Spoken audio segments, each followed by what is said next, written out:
Sekarang mari kita lanjutkan ke acara selanjutnya. Kita akan mendengarkan presentasi mengenai trauma uretra yang akan dibawakan oleh Dr. Doni Eka Putra SPU Konsultan. Dr. Doni adalah lulusan DKI Dokter Umum tahun 2009 dan mendapatkan gelar spesialis urologi tahun 2016 dari FKUI. Beliau sempat training di Rumah Sakit Saiful Anwar Malang di bidang rekonstruksi urologi dan mendapatkan konsultan trauma dan rekonstruksi urologi dari Kolegium Urologi Indonesia tahun 2020. Tanpa berpanjang waktu, kami persilakan Dr. Doni untuk membawakan presentasinya. Waktu Anda diberikan selama 20 menit. Silakan Dr. Doni. Baik, terima kasih untuk moderator untuk perkenalannya, Dr. Gampo. Terima kasih untuk panitia dari ID Studium Generale 2022. Saya diberikan kesempatan untuk bisa berbagi dan sharing mengenai trauma uretra. Saya izin untuk share screen.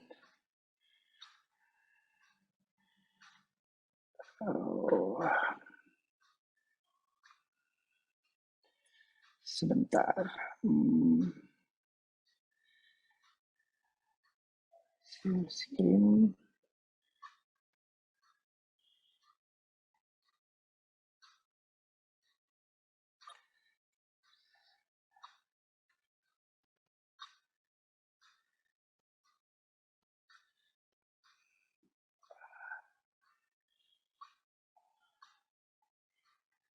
Oke. Saya mohon maaf. Sudah bisa terlihat ya slide-nya? Sudah, Dokter. Oke, ya. Baik, terima kasih. Assalamualaikum warahmatullahi wabarakatuh. Selamat siang untuk teman sejawat dokter dan dokter spesialis. Dalam 20 menit ke depan, saya akan mencoba untuk sharing mengenai trauma pada uretra, terutama mengenai diagnosis dan tata laksana pada tahap awal atau early management. Pada saat saya membuat slide ini, saya teringat pada saat saya jaga di gawat darurat tahun 2011-2012 ketika saya lulus dokter umum. Saya sempat jaga di beberapa rumah sakit dan di klinik, bahwa tengah malam atau sekitar subuh itu kita sering mendapatkan panggilan on call dengan ceritanya klasik dan sampai saat ini pun sebetulnya masih sama, yaitu ketika kita dikonsulkan anak-anak ada riwayat jatuh dari sepeda dan bagian dari selangkangan itu terkena, yang sepedanya seperti lihat yang di gambar yang sebelah kiri itu. Ini ada cerita klasik dari trauma uretra anterior yang sering kita temui. Hal yang lain adalah pekerja bangunan itu dia pada saat bekerja mungkin memakai pelindungnya kurang dan lain-lain, dia terjatuh dan terkena bagian peralatan yang ada di sana, sama di bagian selangkangan, dan kita sering bahasa terminologi adalah stridal injury gitu. Hal lain yang sering kita dikonsulkan juga adalah mengenai kecelakaan lalu lintas, pasien atau lagi nyebrang kena truk, apalagi di daerah tempat saya praktek di daerah Serang di RSUD itu banyak jalan-jalan besar dan itu adalah jalur untuk truk-truk yang membawa muatan banyak dan banyak pabrik juga, sehingga untuk angka kecelakaan trauma itu lumayan sering kita temui pada saat konsultasi. Oke. Hari ini akan dibahas mengenai anatomi dan bagaimana terjadinya luka atau trauma pada uretra, mekanisme trauma seperti apa, diagnosis, lalu tata laksana. Sebetulnya trauma uretra itu tidak terlalu banyak, insiden sekitar 4% dari seluruh kejadian trauma pada urogenital. Tipe traumanya kita bisa lihat ada trauma dari eksternal, tenaga dari eksternal itu bisa trauma tumpul atau trauma tajam, bisa juga dia ada tenaga atau tekanan yang berasal dari dalam lumen yang kita sebut iatrogenic trauma, atau ada benda asing di dalam uretra yang ini berhubungan dengan biasanya pasien-pasien yang psikiatri atau mengalami gangguan psikotik. dia memasukkan seperti tasbih atau benda-benda yang dia temui ke dalam uretra.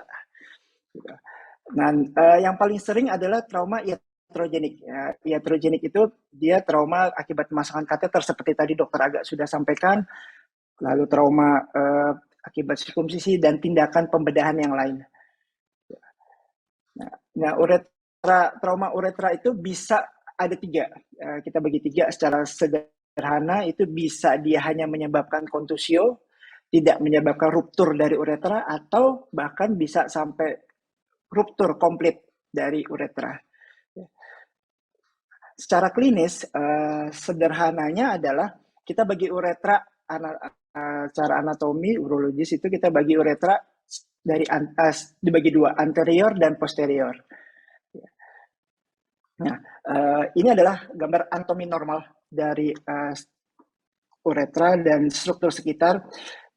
Uretra anterior dan posterior itu dibatasi oleh perineal membrane. Kalau anatomi dulu pernah kita dengar diafragma urogenitale, yang di bagian proksimal dari perineal proksimal dari perineal membrane ini adalah uretra posterior, meliputi uretra membranosa dan prostatika. Lalu ini buli, bladder neck dan buli.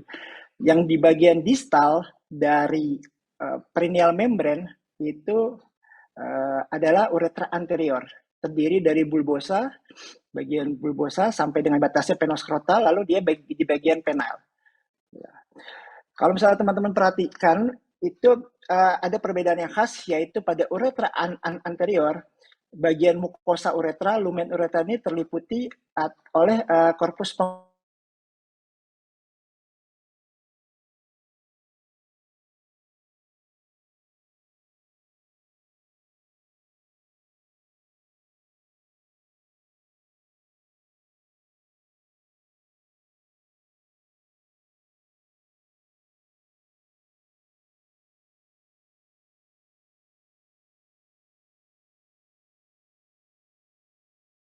posterior.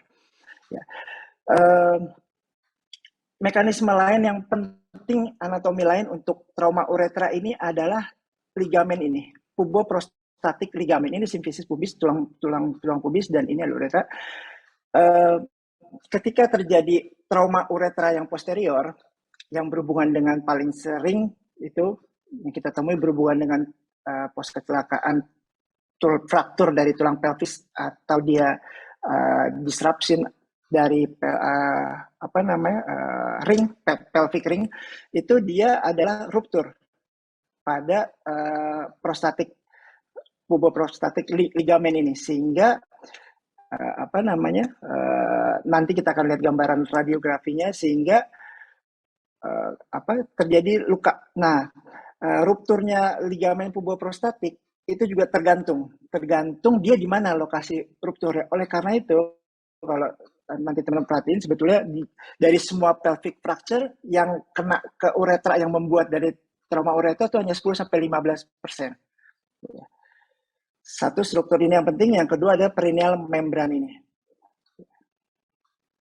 Nah, ini adalah mekanisme atau patologi untuk trauma uretra anterior. Biasanya kalau trauma uretra anterior gitu, kita lebih mudah untuk mengenali, tahu pada saat ya, kita bisa lihat secara klinis gitu, rata-rata dibandingkan dengan posterior. Nah, uretra anterior, kalau jika dia ada direct trauma, ada trauma langsung di sini, dia misalkan terjadi ruptur, baik itu parsial atau total, dia akan keluar berdarah dan akan timbul hematom. Nah, hematom itu tergantung dari keparahan atau kerusakan struktur jaringan yang ada di sana. Bisa saja dia jadi butterfly hematom yang kita bisa lihat di klinis perineum, bisa juga dia terkumpul hanya lokal di sini, gitu. Nah, kalau teman-teman perhatikan itu bagian uretra anterior ini lumennya itu tipis. Jadi ketika ini berbeda, urotelial atau epitel uretra itu berbeda dengan epitel di tempat lain. Uretra epitel itu dia tidak ada struktur penyokong seperti muscularis mucosa atau jaringan ototnya, sehingga ketika dia ruptur, maka dia akan langsung tembus ke jaringan corpus spongiosum. Oleh karena itu apa namanya, ketika terjadi ruptur akan terjadi fibrosis dan lain-lain. Nah, kalau uretra posterior ini mekanismenya agak berbeda, mekanisme traumanya. Dia ada pelvic fracture, lalu dia ada ruptur yang tadi ligamen puboprostaticum, dan titiknya yang paling sering adalah lokasinya di bulbomembranous junction. Dia perbatasan antara bulbar, uretra bulbar, dan uretra membranous pada perineal membrane. Dan perlu diingat ini selalu pada distal sphincter, bukan selalu. Biasanya paling sering pada distal sphincter sehingga tidak mengganggu mekanisme dari kontinens. Ini adalah gambaran mengenai circumference dan tipe dari luka trauma pada uretra. Yang gambar pertama ini adalah contusio, artinya circumference-nya masih utuh.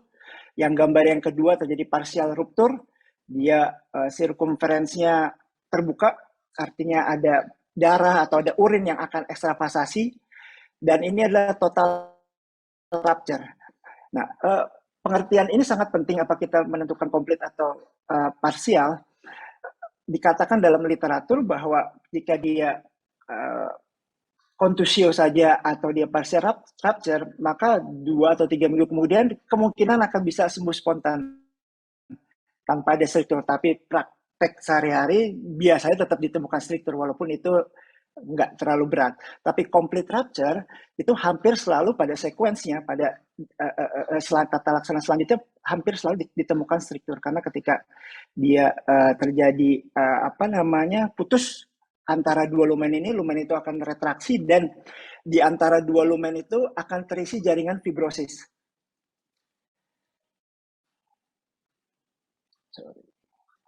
Nah, kita akan bahas mengenai anterior. Paling sering adalah bulbar, tadi sudah diberitahu, biasanya langsung dengan berhubungan direct trauma. Nah, yang poin yang ketiga ini yang paling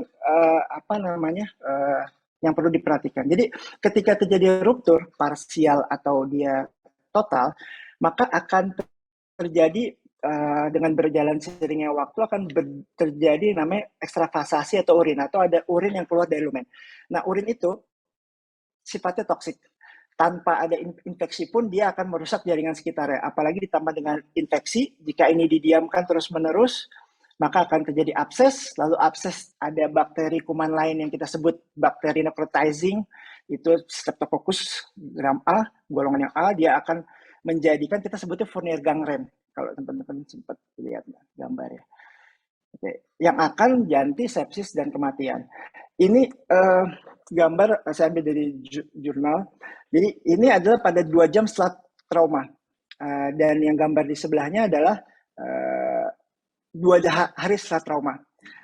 Jadi teman-teman semua, tidak selalu trauma uretra gejala klasiknya selalu kelihatan. Gitu.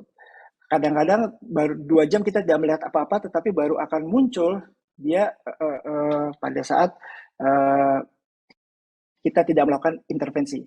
Nah, untuk mencegah ini, kata kuncinya cuma satu, yaitu diversi urin. Ketika terjadi ruptur, maka kita harus lakukan diversi urin, entah itu melalui kateter dari uretra ataupun melalui suprapubik, kateter suprapubik.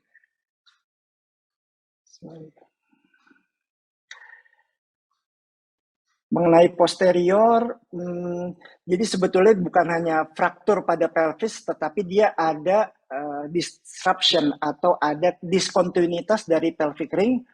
Biasanya fraktur pelvis yang menyebabkan terjadinya trauma pada uretra itu yang sifatnya dia berupa lateral compression, yang dia akan membuat pelvic ring itu berotasi jadi menjadi tidak stabil. Gitu ya. Paling sering karena severe, tekanan dari luar, jatuh dari ketinggian, atau crushing injury. Nah, yang saya bilang tadi 5-10% yang mengenai uretra dari PFUI, paling sering bulbomembranous. Nah, ini yang saya cerita, ketika terjadi di bulbomembranous dia ada trauma, maka uretralnya akan putus. Uretralnya akan putus dan jaringan ini akan terisi jaringan fibrosis, sehingga lumennya nggak akan nyatu. Nah, ini adalah konsep yang membuat kenapa harus dilakukan uretroplasti atau rekonstruksi, karena ketika ada jaringan fibrosis yang dua lumen itu, kita tidak hanya bisa disambung hanya dengan aproksimasi, tapi harus tetap harus dijahit karena dia adalah dua bagian yang terpisah dan dipenuhi oleh jaringan-jaringan yang fibrosis.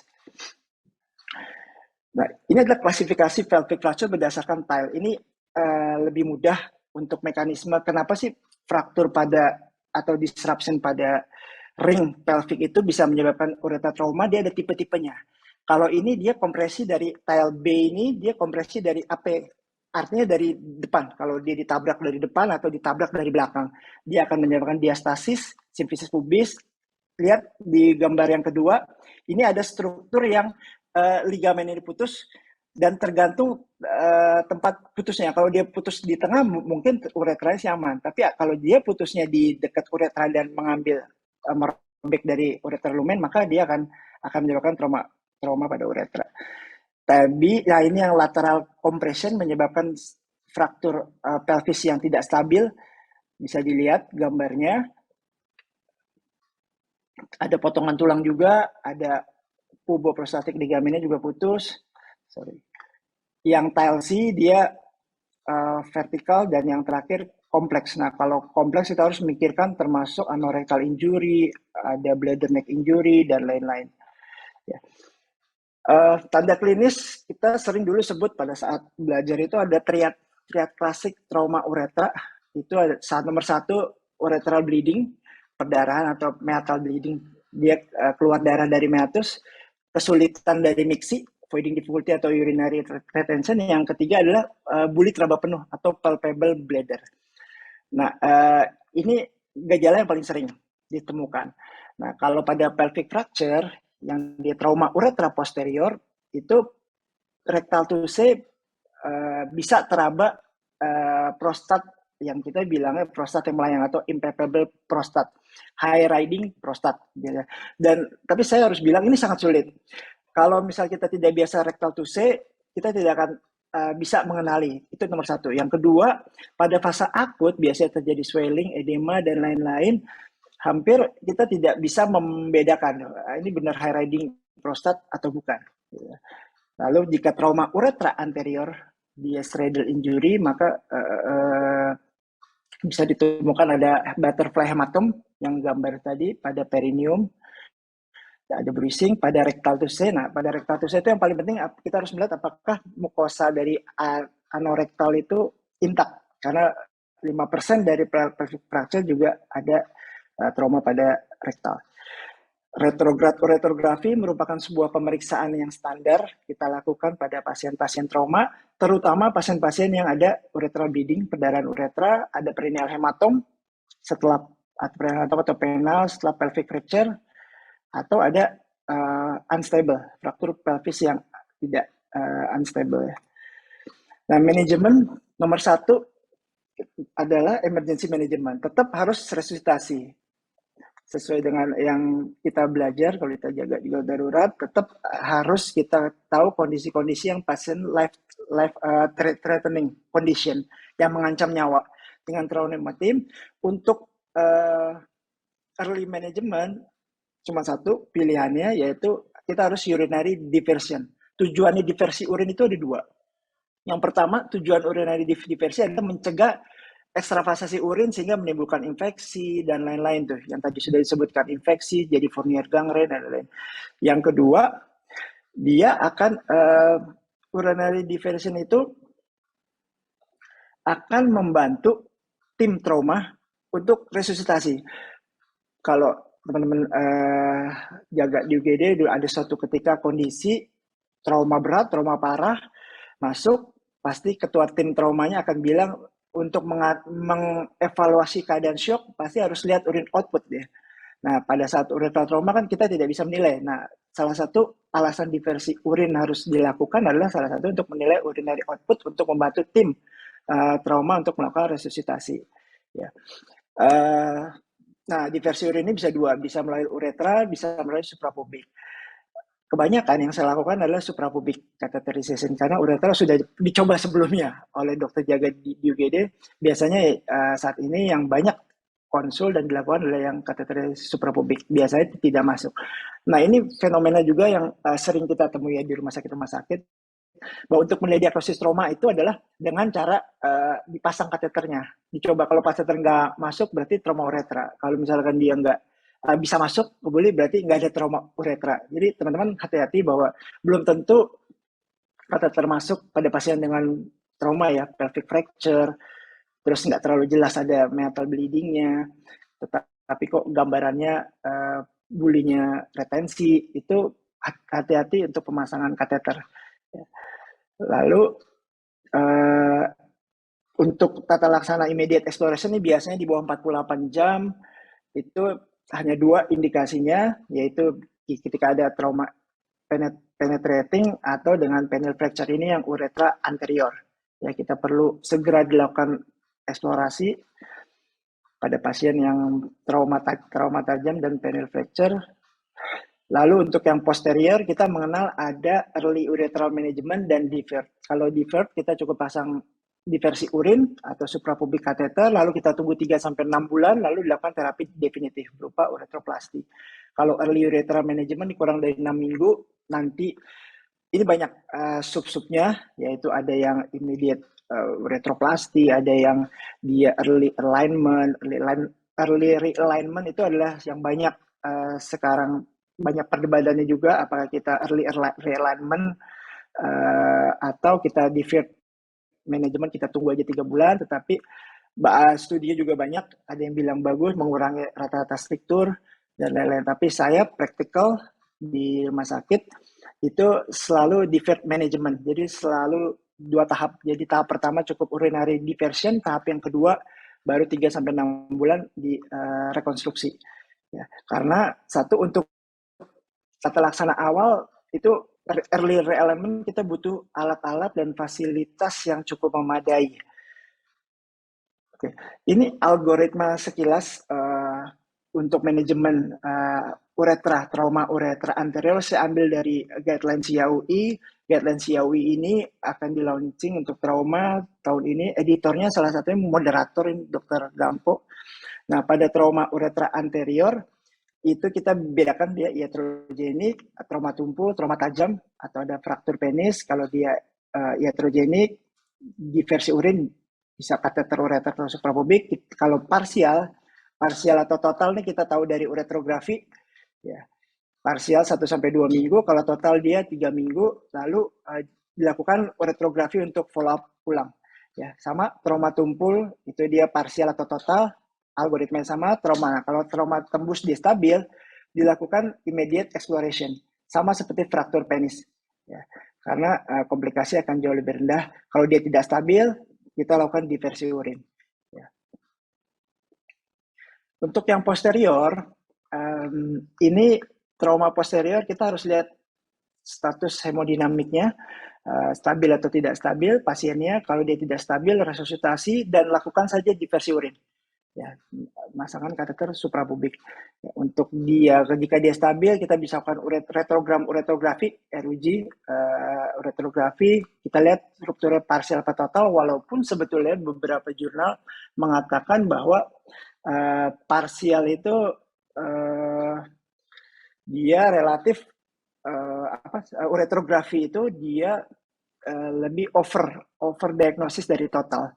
Ya, belum tentu jika kontras masuk sampai ke buli dia menandakan itu belum tentu bahwa kontras kalau tidak sampai ke buli, tidak masuk sampai ke buli akan menandakan dia total.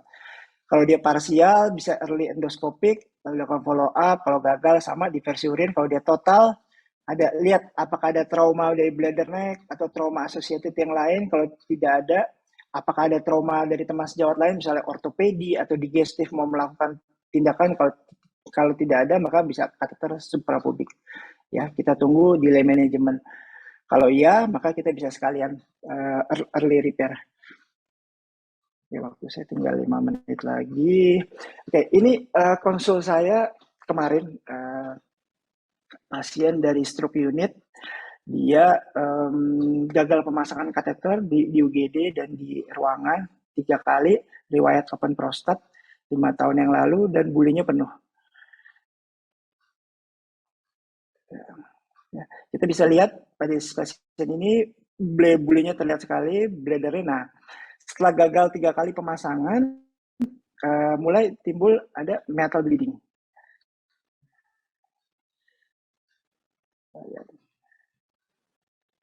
Oke, saya mau kasih lihat video yang di tengah.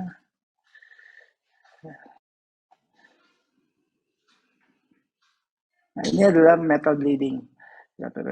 Ini contoh dari trauma iatrogenik akibat pemasangan kateter yang tadi dokter agak banyak bicarakan. Lalu saya tidak coba lagi pasang kateter karena satu, pasiennya minum pengecas darah karena dia ada riwayat stroke. Yang kedua, karena pada saat itu memungkinkan alat dan lain-lain, tim siap untuk suprapubik kateter. Ini mohon maaf kurang jelas. Jadi kalau pemasangan suprapubik kateter, saya tidak pakai USG karena satu USG-nya rusak yang lagi di sana. Tapi pada kondisi pasien dengan full blast, bulinya jelas terlihat seperti ini, itu markingnya adalah simfisis. Kalau diraba 2 jari di atas simfisis. Jadi kalau simfisis pubis, kamu raba tulangnya keras, ya, di bagian sini tulang keras, 2 jari tegak lurus ke bawah dengan full blast seperti ini, itu kamu tusuk ke bawah, dia akan ketemu buli. Tapi amannya, safety-nya kalau kamu punya USG, pakai USG tapi di daerah yang tempat teman-teman praktek nggak ada USG, udah full blast seperti ini, rujukan jauh, ya lakukan saja gitu. Ya, ini kurang bagus karena sinarnya dia ambil pakai HP saat itu nggak siap untuk video. Saya kasih lidocaine dulu 2 ampul pada saat itu, lalu saya gunakan Cystofix. Kebetulan ada Cystofix. Cystofix itu untuk suprapubik kateter. Ya, tegak lurus, lihat. Pasien ini riwayat open prostat. Jadi ketika saya sebelum dari saya insisi itu saya kasih lidocaine sekaligus dari SPED itu saya coba tahu seberapa keras jaringan fibrosis post operasinya ya. Jadi kalau teman-teman lihat posisi tangan ini relatif tidak aman. Kenapa? Karena sebaiknya kalau kita lakukan suprapubik puncture dengan apapun ya, itu sebaiknya ada tumpuan, itu kelingkingnya atau itunya. Jadi dia nggak jauh sekali jeblos ke bagian posterior. Ya, kalau ini karena agak keras, jadi dan Cystofix itu sangat tajam, jadi tenaganya bisa saya atur. Ya, masuk.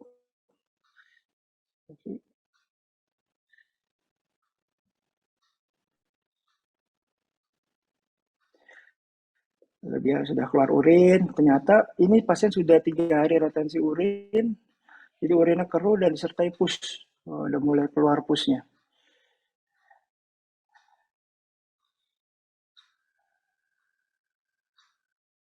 Oke. Setelah itu dilakukan fiksasi. Sorry. Ya, ini slide terakhir. Ini adalah contoh kasus trauma pelvic fracture. Dia yang saya bilang tadi, jika ini uretrografi pada saat sebelum tindakan. Jadi uretrografi pada saat traumanya udah cukup lama, setahun 2 tahun lalu, saya tidak menemukan. Jadi uretrografi ulang, kita lihat di sini ada terputus, lalu ada bagian yang ini ketika dibuka di operasi nyatanya ada pus atau nanah. Jadi ada suatu ruangan sendiri yang isinya pus, dan ini jaringan fibrosis semua di sini, bladder neck-nya di sini. Nah, prostat dan bladder neck-nya terangkat ke atas karena ada fibrosis dan jaringan yang menekan. Ini kalau kita RT, maka kita akan bisa meraba yang tadi high riding. Terus 6 bulan kemudian dilakukan tindakan postural, udah setahun 2 tahun dilakukan tindakan ureterbasi. Sekarang sih alhamdulillah ureteranya udah bisa nyambung seperti biasa ya. Kita buang semua jaringan fibrosis, end to end-nya kita sambung. Baik, terima kasih itu atas perhatiannya. Wassalamualaikum warahmatullahi wabarakatuh.